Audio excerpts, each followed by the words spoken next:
আসসালামু আলাইকুম, welcome to technique is education. আজকে তোমাদের জন্য নিয়ে এসেছি যশোর বোর্ড 2021 সালের প্রশ্নের সমাধান নিয়ে। তো এখানে কি বলা হয়েছে যে তথ্য এমে মার্কিন বিজ্ঞানী ভার্সন এন্ড ইংরেজি বিজ্ঞানী ক্রিক 1953 সালে একটি অণুর দ্বিসূত্রী কাঠামো বর্ণনা করেন এবং এর জন্য তারা নোবেল পুরস্কার লাভ করেন। এবং এন তথ্যে বলা হয়েছে 2020 খ্রিস্টাব্দ হতে অদ্যাবধি কোভিড-19 ভাইরাসের আক্রমণে লক্ষ লক্ষ মানুষ মৃত্যুবরণ করেছেন, যার দেহে একটি একক সূত্রের বংশগত বস্তু বিদ্যমান। প্রথম প্রশ্নটি হচ্ছে জ্ঞানমূলক প্রশ্নটি হচ্ছে গার্সিল গে। খ নম্বর প্রশ্নটি হচ্ছে মেরুদণ্ড প্রাণীর ত্বককে ট্রানজিশনাল আবরণী কলা বলা হয় কেন? তথ্য এম এ উল্লিখিত রাসায়নিক উপাদানটির গঠন বর্ণনা করো এবং তথ্য এম ও তথ্য এন এ উল্লিখিত রাসায়নিক উপাদান মধ্যে মিল এবং অমিল যুক্তি সহ উপস্থাপন করো। আচ্ছা, তাহলে আমরা হচ্ছে আগে থেকে কিছুটা আইডেন্টিফাই করার চেষ্টা করি। আচ্ছা, প্রথমে কি বলছে গার্সেল কে? গার্সেল আসলে পত্ররন্ধ্রের সাথে জড়িত। যে পাতার পত্ররন্ধ্র বেষ্টন করে অর্ধচন্দ্রাকার বা বৃত্তাকার যে দুটি কোষ থাকে তাকে বলা হয় গার্সেল বা রক্ষী কোষ। হ্যাঁ, মানে পত্ররন্ধ্রকে বেষ্টন করে রাখে যে অর্ধচন্দ্রাকার বা বৃত্তাকার দুটি কোষ তাকে বলা হয় গার্সেল বা রক্ষী কোষ। তারপর হচ্ছে কি মেরুদণ্ড প্রাণীর ত্বকে ট্রানজিশনাল আবরণী কলা বলা হয় কেন? মেরুদণ্ডী প্রাণীর ত্বকে ট্রানজিশনাল আবরণী কলা বলা হওয়ার কারণ হলো মেরুদণ্ডী প্রাণীর ত্বক স্ট্র্যাটিফাইড আবরণী টিস্যু দ্বারা গঠিত। কি হবে? স্ট্র্যাটিফাইড আবরণী টিস্যু দ্বারা গঠিত এবং এই টিস্যুর কোষগুলো ভিত্তিপদের উপরে একাধিক স্তরে সজ্জিত থাকে।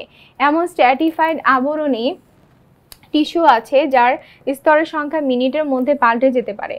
কখনো দেখা যায় যে 3-4টি, আবার পরক্ষণেই দেখা যায় 7-8টি। এ কারণে মেরুদণ্ডের প্রাণীর ত্বককে ট্রানজিশনাল আবরণী বলা হয়। তাহলে মেরুদণ্ডের প্রাণীর ত্বক হচ্ছে কি স্ট্র্যাটিফাইড আবরণী টিস্যু দ্বারা গঠিত।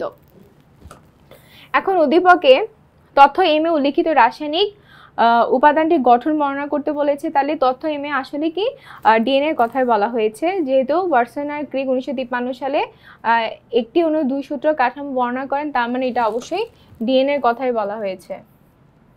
আর হচ্ছে ভাইরাসের যেটা কোভিড-19 কথা সেটা হচ্ছে কি আরএনএ। তাহলে ডিএনএটা আসলে কি? ডিএনএ কাঠামো আমরা জানি হচ্ছে ডিএনএ পলিনিউক্লিওটাইডের একটি সর্পিলাকার গঠন, যেটা ক্রোমোজোমের প্রধান উপাদান। একটি সূত্র অন্যটি নির্ভরশীল। এতে 5 কার্বন বিশিষ্ট শর্করা, নাইট্রোজেন গঠিত বেজ এবং ফসফেট থাকে।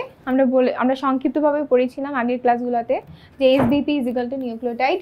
এবং ক্রোমোজোমে স্থায়ী পদার্থ হচ্ছে ডিএনএ। নাইট্রোজেন বেস দুই ধরনের, পিউরিন এবং পাইরিমিডিন। অ্যাডেনিন এবং গুয়ানিন হচ্ছে পিউরিন, সাইটোসিন আর থায়ামিন হচ্ছে পাইরিমিডিন। একটি সূত্রে অ্যাডেনিন অন্য সূত্রে থায়ামিনের সাথে ডাবল হাইড্রোজেন বন্ড এবং একটি সূত্রে সাইটোসিন অন্য সূত্রে গুয়ানিনের সাথে ট্রিপল হাইড্রোজেন বন্ড দ্বারা যুক্ত থাকে এবং এই বন্ধন একটি পিউরিন ও পাইরিমিডিনের মধ্যে হয়ে থাকে এবং সূত্র দুটি একটি অপরটির পরিপূরক এবং তারা একরকম নয়। হ্যালিক্সের প্রতি পূর্ণ ঘূর্ণন 34 অ্যাংস্ট্রম দৈর্ঘ্য বিশিষ্ট এবং একটি পূর্ণ ঘূর্ণনের মধ্যে প্রায় 10টি নিউক্লিওটাইড থাকে। এবং এই যে ব্যাসটা হচ্ছে 20 অ্যাংস্ট্রম। অনেকটা প্যাঁচানো সিঁড়ি ধাপের মতো হয় ডিএনএ দেখতে এবং ক্ষারগুলো সারিতভাবে প্রধান অক্ষের সাথে লম্বভাবে সাজানো থাকে। ডিএনএ অণুর বাইরের দিকে দণ্ড, মানে ডিএনএ অণুর বাইরের দিকে দণ্ড বলতে ওকে বোঝানো হয় যেগুলা এই দণ্ডগুলা হচ্ছে কি দ্বারা গঠিত?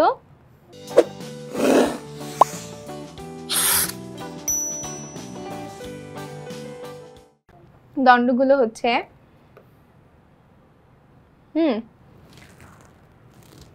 তোমার হচ্ছে সুগার এবং ফসফেট দ্বারা গঠিত। সুগার এবং ফসফেট দ্বারা গঠিত আর ভিতর দিকগুলো হচ্ছে কি নাইট্রোজেন বেস দ্বারা গঠিত। এইভাবে পর্যায়ক্রমে একটি ডিএনএ অণু গঠিত হয়।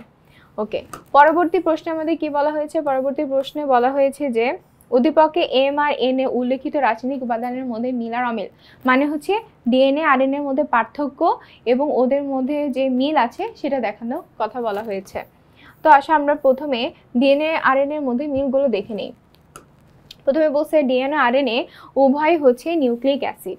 ডিএনএ আরএনএ উভয়ের গঠন তৈরি হয় 5 কার্বন বিশিষ্ট পেন্টো সুগার, নাইট্রোজেন বেস এবং ফসফরিক অ্যাসিড বা ফসফেট দ্বারা। এবং অমিলগুলোর মধ্যে হচ্ছে কি এইটা হচ্ছে এক সূত্রক শিকলের ন্যায়, কিন্তু ডিএনএ দ্বিসূত্রক ঘোরানো সিঁড়ি ধাপের মতো। ডিএনএতে যে পেন্টো সুগার হিসেবে রাইবো সুগার থাকে, কিন্তু পক্ষান্তরে ডিএনএতে হচ্ছে ডিঅক্সি রাইবো সুগার থাকে। আচ্ছা দেখো, ডিএনএ আরএনএ উভয় কিন্তু এক ধরনের নিউক্লিক অ্যাসিড, ওটা হচ্ছে ওদের মিল। আর উভয়ের মধ্যে মিল হচ্ছে ওদের যে পেন্টো সুগারটা সেটা হচ্ছে 5 কার্বন বিশিষ্ট, নাইট্রোজেন বেস এবং ফসফরিক অ্যাসিড দ্বারা গঠিত। আর অমিলগুলো হচ্ছে কি আরএনএ শিকলের মতো হলেও ডিএনএ হচ্ছে তোমার দ্বিসূত্রক সিঁড়ির মতো। এবং আরএনএতে হচ্ছে পেন্টোজ সুগার থাকে, আরএনএতে হচ্ছে থাকে হচ্ছে তোমার পেন্টোজ সুগার। পেন্টোজ সুগার হিসেবে রাইবো সুগার থাকে, পক্ষান্তরে ডিএনএতে হচ্ছে ডিঅক্সি রাইবো সুগার থাকে। তারপর আরএনএতে পাইরিমিডিন ইউরাসিল এবং সাইটোসিন থাকে, অন্যদিকে ডিএনএতে হচ্ছে থাইমিন আর সাইটোসিন থাকে। আচ্ছা, এই কথাটার মানে হচ্ছে কি আমরা পড়েছিলাম যে এ এর সাথে হচ্ছে কে যায়, এর সাথে যায় হচ্ছে টি ডাবল বন্ডে, কিন্তু এখানে যাবে এর সাথে ইউ। কথাটা বুঝছো? তাহলে আরএনএতে যাবে ইউ।